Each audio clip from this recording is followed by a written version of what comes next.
This is Matthew Kratter's Bitcoin University. Today I want to answer the question, should you spend Bitcoin or should you spend US dollars? And this is a follow-up to yesterday's video, which I called Amazing News for Bitcoin Adoption, in which I discussed how Square was rolling out Bitcoin payments for over 4 million merchants worldwide. So they'd be able to accept not only fiat money, but also Bitcoin. As Jack Dorsey writes here, Bitcoin sellers map in Cash App now out to 100%. So if you download the Cash App, you'll be able to see all those places, all those merchants that accept Bitcoin. He goes on to write, convince your local Square seller to turn on Bitcoin acceptance for 0 fees on sales. There'll be 0 fees, so they won't be paying that 3% credit card fee that most merchants need to pay when you pay with a credit card. And in addition, he says, convince them not only to accept Bitcoin for payments, but convince them to keep it as Bitcoin, to store it as Bitcoin, to help them to better survive US dollar debasement. Miles here is writing, we're building a real bounty system to pay out Cash App customers that onboard new Square merchants to Bitcoin payments. But why wait? Reply with a video of you and a new merchant receiving their first Bitcoin payment, and I'll send you $25 in Bitcoin for each new addition to the map. So that's a great way to earn a little extra side money now and earn a little extra Bitcoin. Beautyon pointed out something interesting and as well in this post responding to my video. Not only are merchants, Square merchants that accept Bitcoin payments now, not only are merchants saving 3% processing fees by eliminating cards and adopting Bitcoin, they are also, and this is very important, they are also completely obliterating the possibility of payer fraud and subsequent chargebacks because Bitcoin payments are not reversible. So that's another interesting way of looking at it. Of course, there's always the negative voices. Future Flambe writes, yeah, except Cash App Square. It's one of the worst companies with debanking and having 0 customer service. Try again. My response, Square is so absolutely awful and unusable that it currently has 4 million merchants using it, and Cash App has a mere 57 million monthly users. Block's revenues are probably 0 and its market cap is 0 rather than $41 billion as it appears. So no company is perfect, but this is pretty amazing. And the network effects from this rolling out and basically merging the Square network with the Bitcoin network is extremely important and should not be underestimated. A couple of questions from that video that are related to spending Bitcoin versus spending US dollars I wanted to answer. Just a question from Graythorn. When I pay using Bitcoin, will it still be priced in US dollars? If a coffee costs, let's say $6, how is this going to be priced in Bitcoin? Is it 6 sats? Well, that would only be at dollar sat parity. So my response, if it costs $6, you'll pay the equivalent in sats and satoshis, which is about 5,800 satoshis right now. So the value will stay the same. Blackpool Rocks writes, why would Bitcoin holders use something which is primarily an appreciating store of value to pay for goods when probability is that Bitcoin will only keep appreciating buying power? You would use depreciating crappy fiat every time.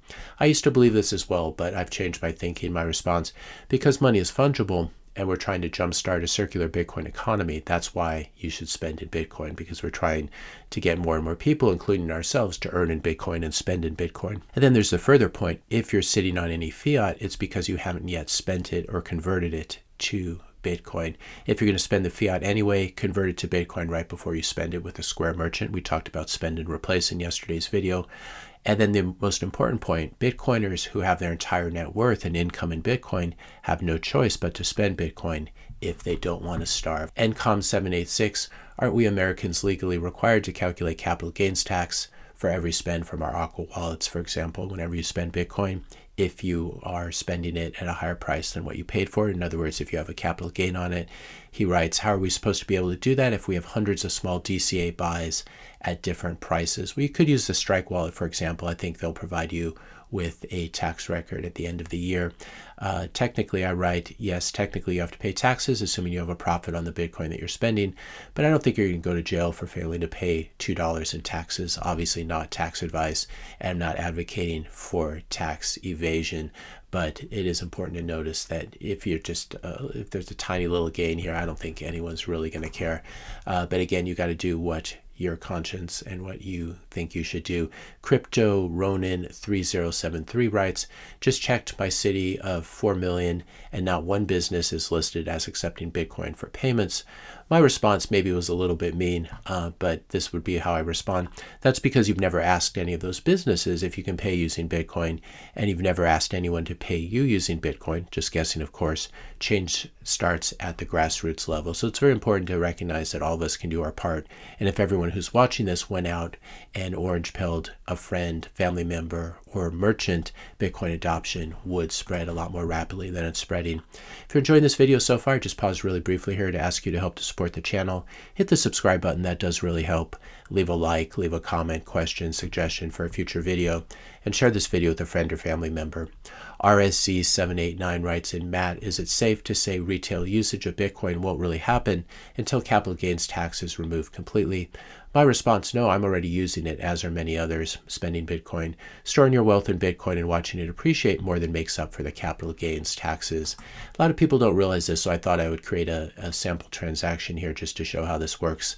Let's say that I bought $100 worth of Bitcoin 364 days ago. So it would be subject to short-term capital gains taxes because it's not a year and a day. Now let's assume that it's now worth $110 in purchasing power. So it's basically gone up $10. If I spend all $110 worth of Bitcoin, I will owe taxes on the capital gains piece of it, which is that $10 going from $100 to $110. Now let's assume short-term capital gains tax rate because I've held it for less than a year. I've held it just for 364 days. And let's also assume the highest marginal tax bracket tax rate in the US, which I believe is currently 37%.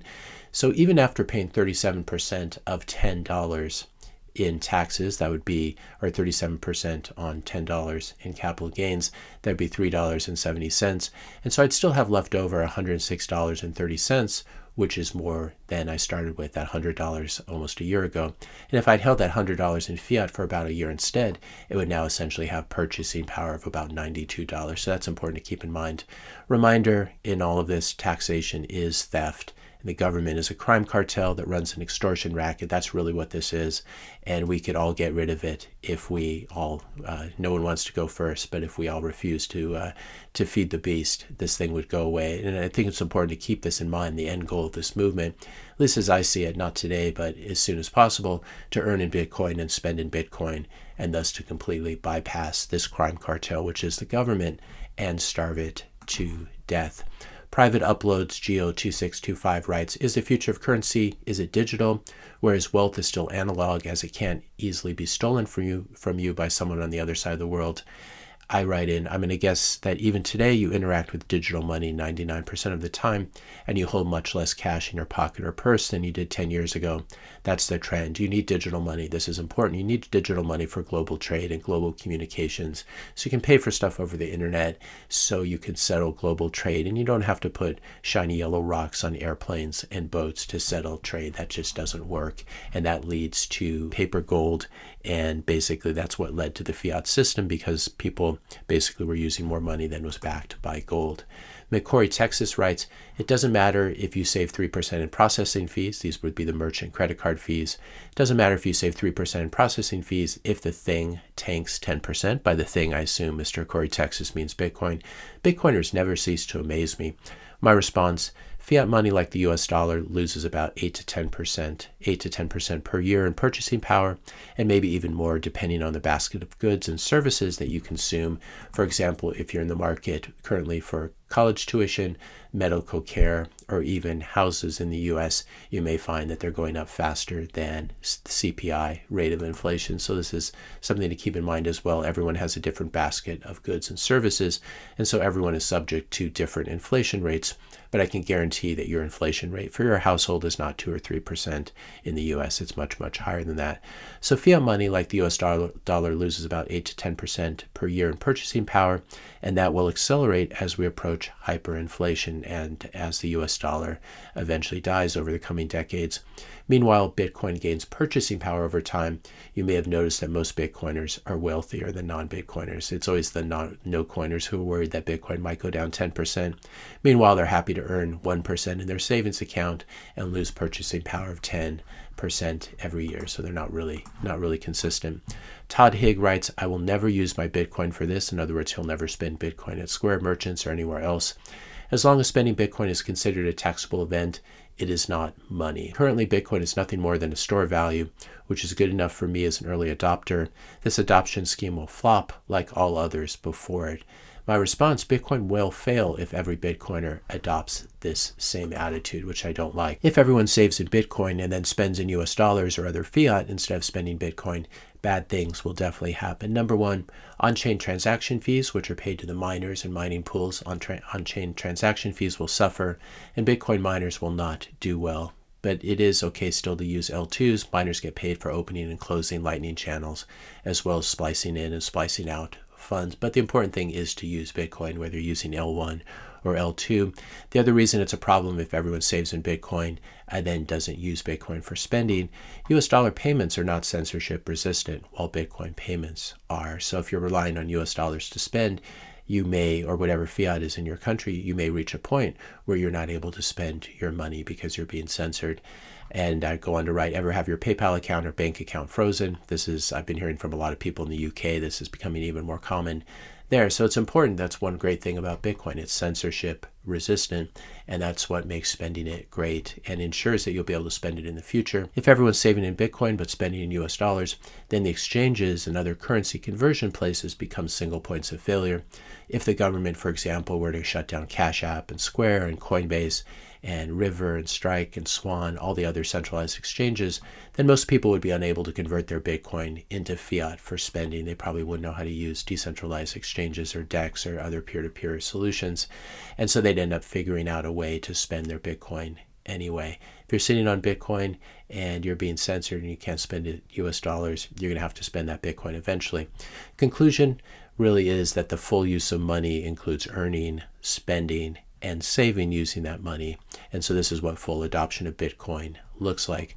So don't be the someone sitting on lots of fiat who looks down on Bitcoiners who are spending their Bitcoin, because those same Bitcoiners are 100% in Bitcoin and thus are no longer sitting on or earning any fiat. So they basically have to spend their Bitcoin. I want to draw your attention again, not only inside of the Cash App on your phone can you find merchants that accept Bitcoin, but also the famous Bitcoin map here that shows you merchants all over the world on every continent who will accept Bitcoin in exchange for goods and services. So be sure to use your Bitcoin as well as saving it. Use it as a medium of exchange. Begin to think in Bitcoin too. Begin to use it as a unit of account.